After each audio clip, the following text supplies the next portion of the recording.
স্বামী স্ত্রী মিলে জীবনের গাড়ি চলে। স্বামী স্ত্রী দুজন যদি একরকম না হয়, আজ সংসারে অশান্তি আর অশান্তি। কাউরির বউ আটকে আছে, তো কাউরির বউ কেস চলছে, তো কাউরির তালাক হচ্ছে, তো কাউরির স্বামী স্ত্রী 8 দিন থেকে কথা বলা বলি বন্ধ হয়ে আছে। তার কারণটা কি?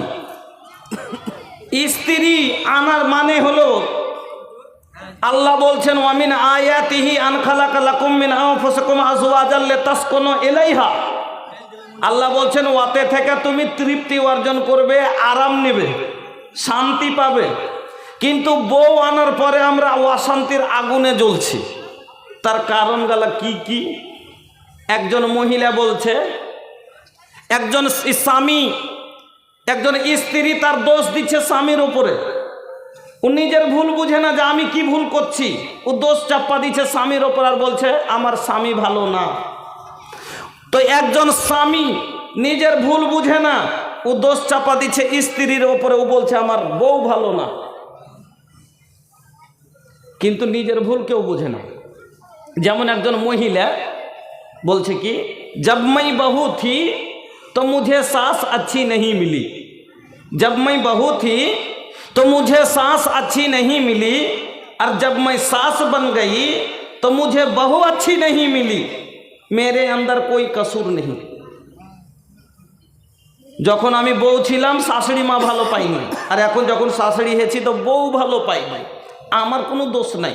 সম্পূর্ণ দোষ হলো ওয়ারি, নাটের গুরু হলো ওয়ারি, ব্যবহার নোংরা হলো ওয়ারি, যার ব্যবহারের কারণে শাশুড়ির সাথেও বন্তি পড়েনি, আর আজ ব্যবহারের কারণে বৌমার সাথেও বনে না, কিন্তু নিজের ভুল বুঝতে রাজি নেই। ওই রকমই একজন যুবক তার ভুল বুঝে না, দোষ চাপা দিচ্ছে বউয়ের ওপরে যে আমার বউ ভালো না, আমার বউয়ের ব্যবহার ভালো না। তাই একজন বউ তার স্বামীর ওপরে দোষ চাপা দিচ্ছে আমার স্বামী ভালো না, কিন্তু কর্তব্য নিজের সে পালন করে না। আমার বন্ধুরা, খুব গুরুত্বপূর্ণ কথা হবে, আপনারা ভালো করে শুনবেন। তাহলে একজন স্বামী স্ত্রী, যেমন আপনাকে একটা উদাহরণ দিচ্ছি, মোটর সাইকেলে দুটো চাকা আছে, চাকা আছে আছে, তো মোটর সাইকেলের দুটো চাকা যেমন না হলে মোটর সাইকেল চলবে না, স্বামী স্ত্রী না হলে ওরকমই জীবনের গাড়ি চলবে না। স্বামী হলো আগকার চাকা, তো স্ত্রী হলো পিছনের চাকা। পিছনের চাকা না থাকে আর সামনের চাকা থাকে, চলবে? চলবে না। সামনের চাকা নাই, পিছনের চাকা আছে, চলবে? চলবে না। মানে স্ত্রী ছাড়া পুরুষের চলবে না, পুরুষ ছাড়া স্ত্রীরও চলবে না। তো যেমন একটা গাড়ির সামনের চাকা ছাড়া পিছনের চাকা চলবে না, সামনের খালি নিয়ে গাড়ি চলতে পারবে না, বা পিছনের নিয়ে খালি গাড়ি চলতে পারবে না। তো স্বামী স্ত্রী মিলে চলে সংসারের গাড়ি। এবার দুইজন, তাহলে এক বলুন তো, এবার আপনারা মোটর সাইকেলে যে দুটো চাকা আছে, চাকা দুটো এক সমান না ছোট বড়? চাকা দুটো ছোট বড় না এক সমান? একটু হ্যাঁ হুঁ মাথা টাথা নাড়ান, তাহলে বুঝতে পারবো যে হ্যাঁ শুনছেন। সমান সমান। আচ্ছা, আমি যদি একটা মোটর সাইকেলের চাকা দিই আর একটা ট্র্যাক্টরের দিই, চলবে না? চলবে? আমি এক মোটর সাইকেলে একটা চাকা দিব মোটর সাইকেলের, একটা চাকা দিব ট্র্যাক্টরের, চলবে? চলবে না। কেন? দুটা দুরকম, এ গাড়ি উল্টে পড়ে যাবে, চলবে না। এই সংসারে আপনার আমার উল্টে পড়ছে কেন? সংসার চলে না, তার কারণ হলো দুজনের মেজাজ দুরকম, একরকম হওয়া লাগবে। তবে কিরকম একরকম হওয়া চাই? আল্লাহ রাব্বুল আলামিন বলছেন, এই আয়াতকে ভালো করে শুনেন। বিসমিল্লাহির রহমানির রহিম। সামনে যে সমস্ত ভাইরা দাঁড়িয়ে আছে, মনে কিছু করো না ভাই, তোমরা যদি সামনে এসে একটু বসে পড়ো তো খুব ভালো হয়। আর রাস্তাঘাটে যে আমার ভাইরা দাদারা রয়েছে, তারা যদি একটু সামনে মাইপে এসে বসে তাহলে খুব ভালো হয়, কেননা মাইপে পুরো ফাঁকা। বক্তব্য দিলে কিন্তু লোক দূরে একটু সামনে থাকলে একটু ভালো লাগে আর কি। তাই আমি বলবো যে মিষ্টান্ন ভান্ডারে, মেলার ওখানে, চায়ের দোকানে, স্টলে যে সমস্ত আমার ভাইয়েরা বসে রয়েছেন, তারা আর সময় নষ্ট না করে জালসার মাহফিলে চলে আসো। আর রাস্তার ধারে যে ভাইরা আছে মনে কিছু করবেন না, তারা যদি একটু ভিতরে এসে বসে পড়ে তাহলে খুব ভালো হয়। মৌলানা, আপনাদের এলাকায় ধান হয়? আপনাদের এলাকায় ধান হয়? ধান হয় কিন্তু কম হয়, কিন্তু হয়। ধান যখন শীষে থাকে, জমিতে থাকে, তো শীষে 3 প্রকারের দানা থাকে। কয় প্রকারের? 3 প্রকারের। কি কি? একটা একইটা শীষে 3 প্রকারের দানা থাকে। একটা থাকে একবারে চালপূর্ণ কাঠি ধান, যাকে আমরা বলি। একটা হয় কাঠপাতান ধান, মানে চাউলের পরিমাণটা একটু কম থাকে। আর একটা হয় মোসাল্লাম পাতান। আপনারা কি বলেন? পাতান বলেন তো? মোসাল্লাম পাতান। কিন্তু শীষে যতক্ষণ থাকে ভাই, অতক্ষণ একটাই নামে তাকে ডাকা হয়, সেটা বলা হয় ধান। এবার তৈরি করার পরে ওর নাম হয় 3টে। একটা বলে ধান, একটা বলে কাঠপাতান, আর একটা বলে পাতান। এবার যখন উড়াই কিনা দেখবেন, তখন যেটা আসল ধান সেটা জায়গাতে পড়ে। এই যে ছাড়লাম তো রাইসে পড়ে। কাঠপাতান রাইসের সাইডে পড়ে, রাইসের কাছাকাছি সাইডে পড়ে। আর মোসাল্লাম যেটা পাতান, যার ভিতরে চালের পরিমাণ নেই, অনেকটা দূরে পড়ে। তবে 3 কাজে ব্যবহার হয়। যেটা দূরে পড়ে, যেটা দূরে পড়ে সেটাকে আমরা কি করি? লাদ দিয়ে জমা করে রাখি গরুর গোড়ায় ধোঁয়া দেওয়ার জন্য। আর যেটা কাঠ পাতানো, ওকে যত টেনে পারলাম না পারলাম তখন ওই ধানের সাথে তুলে নি, আর বড়াতে ভরে দিয়ে সামান রেটে কিন্তু ওর বিক্রি হয়ে যায়।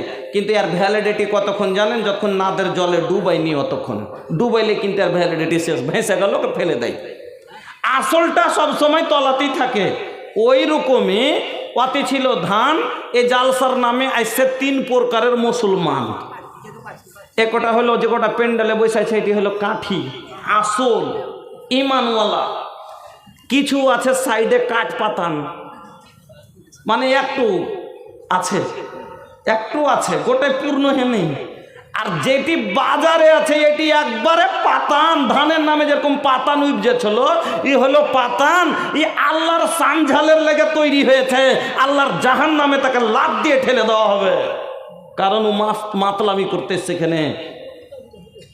যেমন আমরা ওই ইগুলোকে, পাতানগুলোকে লাফ দিয়ে ঠেলে দিস কিসে? আগুনে, যে জ্বলে শেষ হয়ে যা, ওই রকমই ওকে ঠেলে দেবে ফারিস্তা, লাফ দিয়ে যা আল্লাহর জাহান নামে যা। বন্ধুরা আমার, বেশি কথা বলবো না। ভালো কচু আলু হলে অল্প জালে সিঝে। আর ভালো জ্ঞানের লোক তো এক কথাতেই বুঝে। এক ধরনের আলু আছে, 1000 জাল দিলে কভ বৈশা হয় না সিদ্ধ, আগুনেরই ফলে। বুঝেও যে অবুঝ সাজে, তারে বুঝাই কে? যে বুঝেও অবুঝ সাজবে তাকে বুঝাবার ক্ষমতা আছে কাউরি? আমাদের বিহার একটা ভাষা আছে, কইছে এ हो तोरो बकरी हमरो धान खाए लेलके। कुछ गलती भै गेल छै भैया माफ करी दे, कल से बकरी बांधी के रखबे। हैं कहे ठीक छै तोरा माफ करी दे छिए, लेकिन खेलहे के नहीं। कहे रे भैया खैलो छै तहीं से तो माफी मांगे छिए तोरा से कि माफ करी दे भैया, अब नहीं जेते बकरी। कहे ठीक छै माफ करी देबो, लेकिन खेलहे के नहीं। कुछ माफ कर देबो किन्तु खेले के नहीं। तो ताइले घुरे घुरे হুজ जिते एर कोनो অবুঝ লই। একে যে এরকম ভাবে অবুঝ সাজবে তাকে বুঝাইবার কেউ নাই ভাই। আর বলবো না। হ্যাঁ, যাক, আপনারা যথেষ্ট যে কটা লোক বসছেন, 2টা লোক আমল করে নিলি আমার কাজ, আমি সফল। জালসা করনেওয়ালাও সফল। চলেন তাহলে, বলছিলাম মধ্যখানে কথা ভাঙাভাঙি হতে যাচ্ছে, ব্রেন থেকে কথা নেমে যায়, একটা সাজিয়ে যেটা ব্রেনে কথাটা নিয়ে আসি।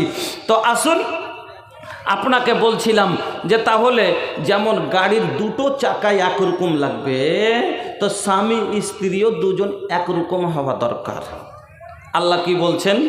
বিসমিল্লাহির রহমানির রহিম।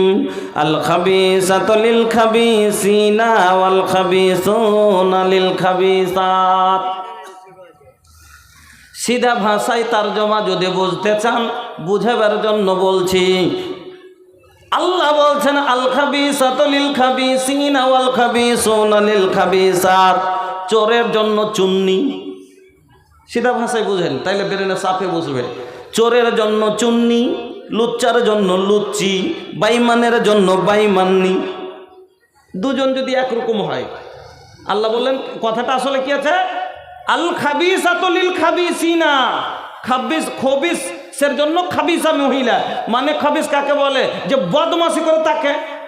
আর আপনার একটা বাড়িতে বাচ্চা আছে, একটা ডিম লেসে দেখাইছে ওর মাকে, মা এর দে ডিম, কইছে তুই বেটা তুই, এরকম করে কুদাইছে হাতে, কইছে রেখে বেটা রেখে ভেঙে যাবে। এবার ও যায়নি, ওদিকে গেছে, যেরকম করে আরো লাফাইছে, পট করে পড়ে ভেঙে গেছে। মা কি বলে, এই খব্বিস কি করলি, ডিমটাকে ভেঙে দিলি। তো খব্বিস শব্দটা কেন ব্যবহার করে, মানে বদমাশি করলে, যার কারণে আপনারা বাথরুমে যান, পায়খানাতে যান না, পায়খানাতে যাওয়ার সময় একটা দোয়া পড়েন কি দোয়া, আল্লাহুম্মা ইন্নী আউযু বিকা মিনাল খুবুসি ওয়াল খাবাইস। ওখানে খবিস শব্দ ব্যবহার করা হয়েছে কেন, ওখানে যে আচ্ছা জিন লাগলে, শয়তান লাগলে ও ভালাই করে না বদমাশি করে, যার কারণে ও খাবিস মানে বদমাশ। এবার আচ্ছা মধ্যখানে একটা কথা বলা হয়ে গেল, মনে পড়ে গেল। আচ্ছা আপনারা পায়খানা থেকে যখন বের হন তখন কি দোয়া পড়েন ভাই, কি দোয়া পড়েন, গুফরানাকা, এর মানে কি, আমি আল্লাহ তোমার কাছে ক্ষমা চাইছি, এর মানে হলো আল্লাহ তোমার কাছে আমি ক্ষমা চাইছি। তবে কিসের ক্ষমাটা চাইলেন আপনি, কথা বুঝবেন। আপনি বাথরুমে 15 মিনিট বসে থাকলেন, চুরি করছিলেন নাকি এর ভিতরে লক করে, আপনি বাথরুমের ভিতরে করলেনটা কি, যে আপনি আল্লাহ বের হওয়ার পরে আল্লাহকে বলছেন আল্লাহ তুমি আমাকে ক্ষমা করো, কিসের ক্ষমাটা চাইলেন, বুঝার আছে না নেই। আমি 15 মিনিট বাথরুমে থাকলাম, থাকার পরে বের হয়ে বলছি গুফরানাকা, আল্লাহ তুমি আমাকে ক্ষমা করো।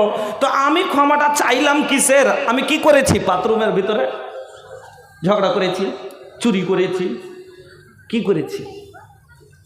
বন্ধু চিন্তা করার আছে। আল্লাহর রাসূল বলছেন কানান নবী সাল্লাল্লাহু আলাইহি ওয়াসাল্লাম ইয়াযকুরুল্লাহ আলা কুল্লি আহইয়ানি, আল্লাহর রাসূল সব সময় আল্লাহর জিকিরে মগ্ন হয়ে থাকতেন। নবী বলছেন লা ইয়াজালু লিসানাকা রাতবাম বিযিকরিল্লাহ, তোমার ঠোঁট দুটো যেন সব সময় আল্লাহর জিকিরে ভিজে থাকে, সব সময় ঠোঁট দুটো যেন লড়তে থাকে, আল্লাহর জিকির সব সময় করতে থাকে। এবার বলুন, যখন আপনার পায়খানা চাপ পেয়েছিল, পেটে কতটা যন্ত্রণা হচ্ছিল।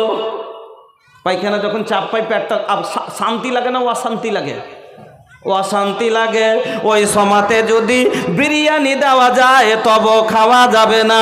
ওই সমাতে যদি জমি বাবা 5 বিঘা বেশি করে লেখে দেয় তবে বলে আব্বা থামো আগে যেতে দাও, বলবে না। ওই এমনই একটা কাজ, যদি আব্বা 5 বিঘা বাজারের জমি নামে লিখে দিতে চায়, ওই সমাতে বলবে তোর জমি আগে রাখ, আমাকে আগে খালি হয়ে আসতে দে।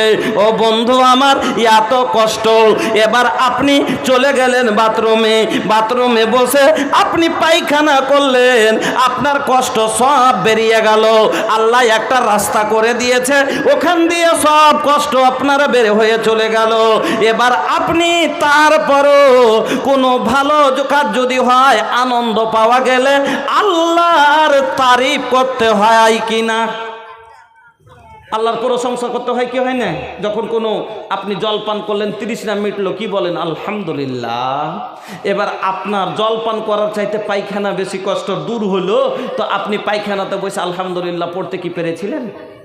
না, বাথরুমে বসে পায়খানায় বসে আপনি জিকির করতে পারেন না। আপনি যে এত কষ্ট যে আল্লাহ আপনার দূর করলো, কিন্তু তারপরও আমি আল্লাহকে ডাকতে পারলাম না। এই জন্য বের হওয়ার পরে বলি গুফরানাকা, আল্লাহ তুমি আমাকে ক্ষমা করো, আবার কষ্ট দূর করেছো, তাও তোমাকে ডাকতে পারিনি, তোমার শুকরিয়া আদায় করতে পারিনি, আল্লাহ তুমি আমাকে মাফ করো। আমার বন্ধুরা, তাহলে বোঝা গেল আল্লাহ রাব্বুল আলামিন বলেন আল খাবিসাতু লিল খাবিসিনা ওয়াল খাবিসুনা লিল খাবিসাত। একজন খবিসা মহিলার জন্য, একজন বদকার নারীর জন্য, বদকার ছেলে যদি হয় তাহলে এরা দুইজন সমান সমান, এরা দুইজন বারাবার। ছেলেও বেনামাজি, মেয়েও বেনামাজি।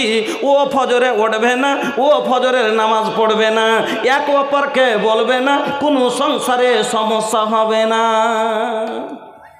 ও বেনামাজি, ও বেনামাজি, ওকে বলবে না, ওকে বলবে না, সমস্যা হবে না।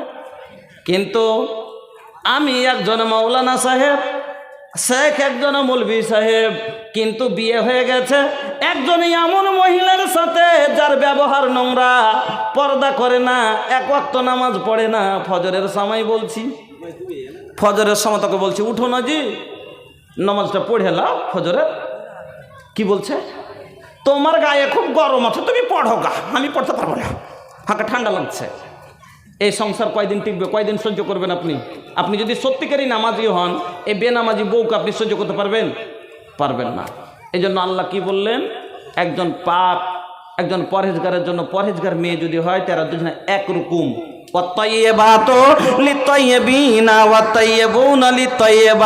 ওই রকমই একজন ভদ্র নারীর জন্য ভদ্র ছেলে, ভদ্র ছেলের জন্য ভদ্র মেয়ে, নামাজি ছেলের জন্য নামাজি মেয়ে, নামাজি মেয়ের জন্য নামাজি ছেলে। দুইজন যদি একরকম হয় তাহলে গাড়ির চাকা যেমন দুটো একরকম হলে বারবার চলবে, উঁচা নিচে হবে না, আর এই গাড়ি পড়বে না। ওই রকম স্বামী স্ত্রী দুইজন যদি একরকম হয় তাহলে এই সংসার কোনো দিন টলমল করবে না।